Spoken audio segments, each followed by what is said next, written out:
안녕하세요. 이 시간 마태복음 4장 1절로 11절 말씀 성공적인 삶의 비밀이라는 제목입니다. 예수님께서 광야에서 시험을 받으신 사건을 기록하고 있습니다. 이 구절의 주요 영적 메시지는 유혹을 극복하고 하나님께 충실하다는 주제를 중심으로 전개합니다. 완전한 신성이시며 완전한 인간이신 예수님은 그분을 그분의 신성한 사명에서 멀어지게 하려는 사탄의 유혹에 직면하셨습니다. 세 가지 유혹은 일반적인 인간 투쟁을 나타냅니다. 즉, 육체적 만족에 대한 유혹, 권력과 지배에 대한 유혹, 개인적인 영광에 대한 유혹을 나타냅니다. 각각의 경우에 예수님은 성경을 인용하여 응답하시고 힘과 인도를 얻기 위해 하나님의 말씀에 의지하는 것의 중요성을 강조합니다. 전반적인 영적 메시지는 유혹에 대한 믿음의 승리에 관한 것이며 예수님을 하나님에 대한 순종과 신뢰의 완벽한 모범으로 보여줍니다.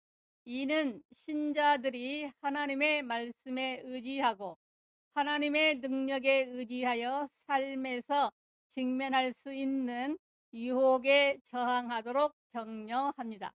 또한 이는 분별력의 중요성과 자신의 목적과 소명의 충실함을 강조합니다.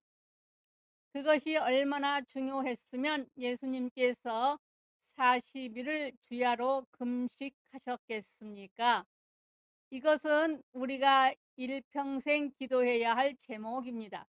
그래서 본문을 보면 사탄이 예수님을 실패로 넘어뜨리기 위해서 이 문제로 예수님을 유혹했습니다. 예수님이 받으신 시험은 유혹이었습니다. 그러나 주님은 사람이 무엇으로 살고 어떻게 살며 무엇을 위해서 사는지 하나님의 말씀으로 정확히 하심으로 그 유혹을 다 이기셨습니다. 성공적인 삶의 비밀은 첫째, 하나님의 말씀으로 사는 것입니다. 3절로 4절에 시험하는 자가 예수께 나와서 이르되 내가 만일 하나님의 아들이어든 명하여 이 돌들로 떡덩이가 되게 하라. 예수께서 대답하여 이르시되 기록되었으되 사람이 떡으로만 살 것이 아니요 하나님의 입으로부터 나오는 모든 말씀으로 살 것이라 하였느니라 하셨습니다. 마귀는 40일을 금식하신 예수님에게 세 가지 유혹을 던졌습니다. 그 중에 첫째가 떡덩이의 시험이었습니다. 돌로 떡덩이가 되게 하라는 유혹이었습니다. 사울 굶어서 남의 집 담 안 넘어가는 사람이 없다는 속담처럼 생존에 대한 욕구는 큽니다. 그보다 금식이 그 고통받는 자의 슬픔을 함께 체험한다는 점에서 고통받는 이웃의 고통을 누구보다 깊이 느끼셨습니다. 떡으로 시험하기 좋은 순간입니다.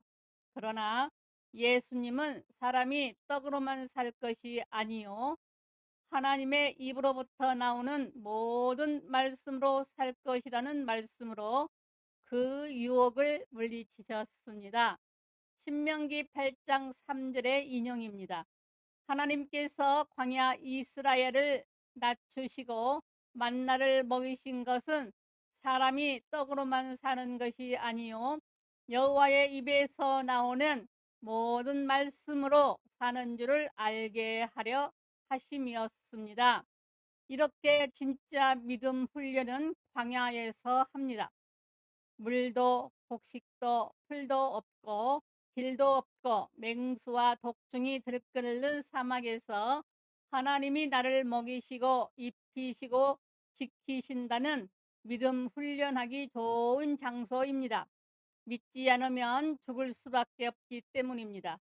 그러므로 눈에 보이는 것 없고 들리는 것 없고 손에 잡히는 것 없는 광야 같은 세상을 살아가면서도 하나님께서 돌보신다는 하나님의 약속에 목숨을 거는 여러분이 되시기 바랍니다.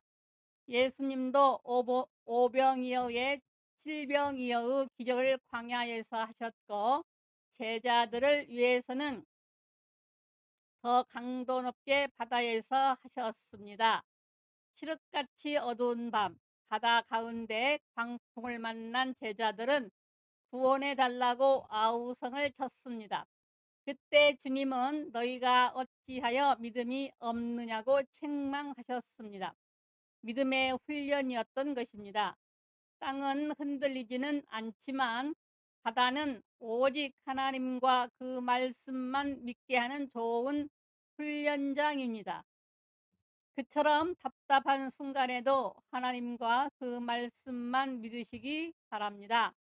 진짜 믿음은 고난 속에서 알 수 있습니다. 건강하고 돈이 있으면 그걸 믿고 큰 소리를 치지만 기도할 힘조차도 없을 때는 달라질 수 있습니다. 그래서 나는 하나님과 그 말씀을 믿습니다 하는 사람들도 있지만 실망하고 좌절하는 사람도 있습니다. 그러나 하나님과 그 말씀으로 산다는 사실을 믿으시기 바랍니다. 이것이 세상을 사는 성공적인 인생의 비밀입니다. 두 번째, 하나님의 방법으로 사는 것입니다. 하나님의 말씀으로 산다고 말씀하시자 마귀가 또 시험합니다.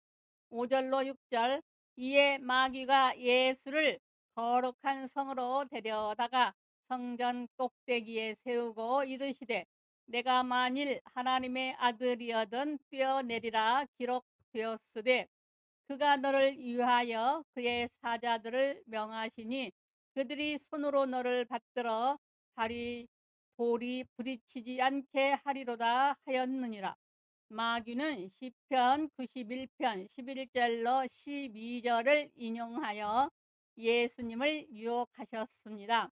예수님은 하나님의 아들이기 때문에 성전 꼭대기에서 점프해도 다치지 않을 것이라는 유혹입니다. 거룩한 성의 성전 꼭대기니 얼마나 성스럽습니까? 그러나 거기서 뛰어내려 인정을 받으면 온 세상 사람들이 왕으로 경배하고 구세주로 삼을 것입니다. 그러나 지금 주님 앞에 있는 사명은 세상 죄를 지고 가는 하나님의 어린 양이시지 정치적 메시아가 아닙니다. 주님은 얼마든지 그런 능력이 있지만 하나님이 내신 방법 위에 사람의 방법으로 하지 않으셨습니다. 그래서 신명기 6장 16절 주 너의 하나님을 시험하지 말라 말씀으로 물리치셨습니다. 아무리 거룩한 일이라도 내 뜻, 내 방법이라면 내려놓으시기 바랍니다. 하나님이 나를 사용하시는 것이지 내가 하나님을 부리는 것이 아닙니다.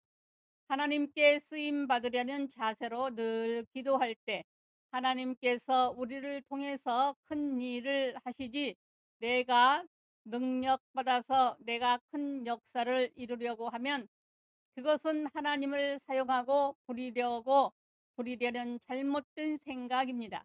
그러나 하나님께 쓰임받는 자세가 더 중요합니다. 그걸 알지 못하고 평생을 부르짖다가 함께 하시지 않아 실망하는 사람들이 얼마나 많습니까? 예수님의 사역에 많은 역사가 나타난 것은 하나님께 쓰임 받으시는 것입니다. 그래서 아버지께서 내 안에서 하시는 것이라 하셨습니다. 그러므로 매일 매시 겸손한 마음으로 하나님께서 나를 사용해 달라고 기도하시기 바랍니다. 그러면 하나님께서 여러분을 참으로 귀하게 쓰시기 시작하실 것입니다. 성공적인 삶의 비밀은 하나님이 창조하신 목적대로 사는 것입니다. 8절로 9절 마귀가 또 그를 데리고 지극히 높은 산으로 가서 천하만국과 그 영광을 보여 이르되 만일 내게 엎드려 경배하면 이 모든 것을 내게 주리라. 마귀에게 절하면 온 천하만국과 그 영광을 다 준다는 유혹입니다. 누가복음을 보면 더 자세하게 나옵니다. 누가복음 4장 6절로 7절에 이르되 이 모든 권위와 그 영광을 내가 내게 주리라. 이것은 내게 넘겨준 것이므로 내가 원하는 자에게 주노라. 그러므로 내가 만일 내게 절하면 다 내 것이 되리라. 아담에게 빼앗은 모든 만국의 권세와 영광을 다 주겠다는 것입니다. 그 유혹에 예수께서 대답하여 이르시되 기록된 바 주 너의 하나님께 경배하고 다만 그를 섬기라 하였느니라 하시며 물리치셨습니다. 세상 것을 섬기는 것은 곧 마귀를 섬기는 것과 같기 때문입니다. 요한일서 2장 16절 세상 사랑 뒤에 사단이 있습니다. 세상을 사랑하는 순간 마귀를 숭배하는 것이요 하나님을 포기하는 것입니다.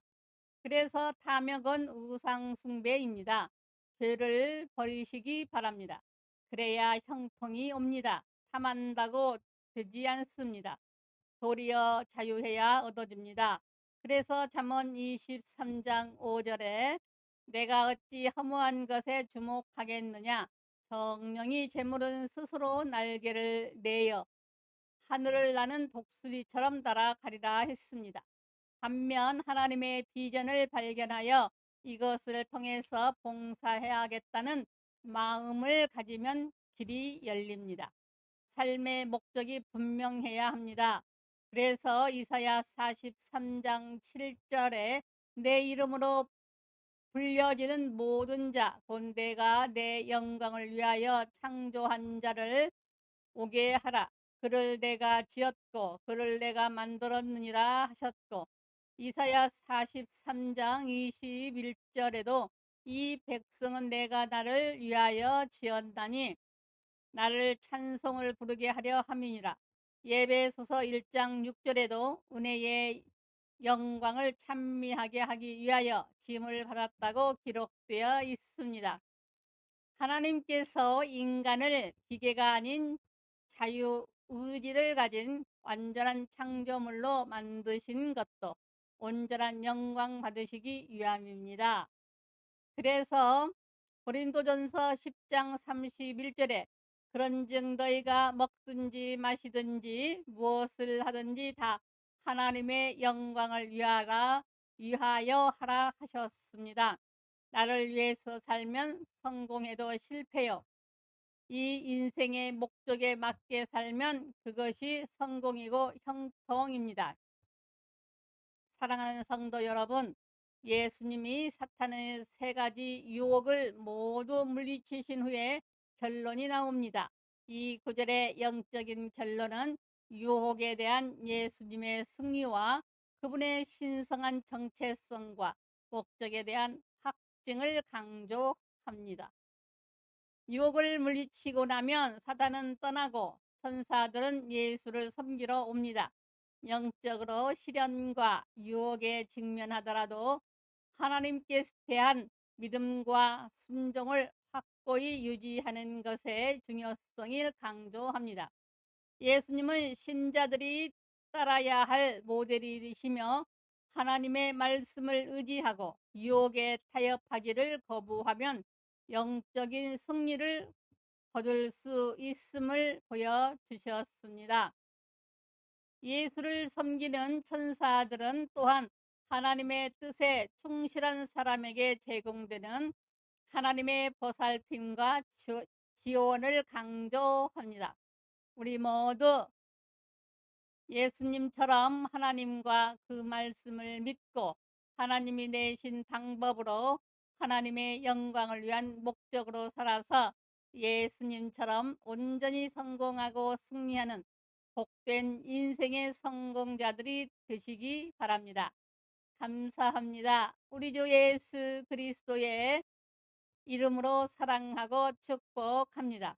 하나님 아버지 말씀을 듣는 아버지의 자녀들에게 복 주시옵소서. 아멘.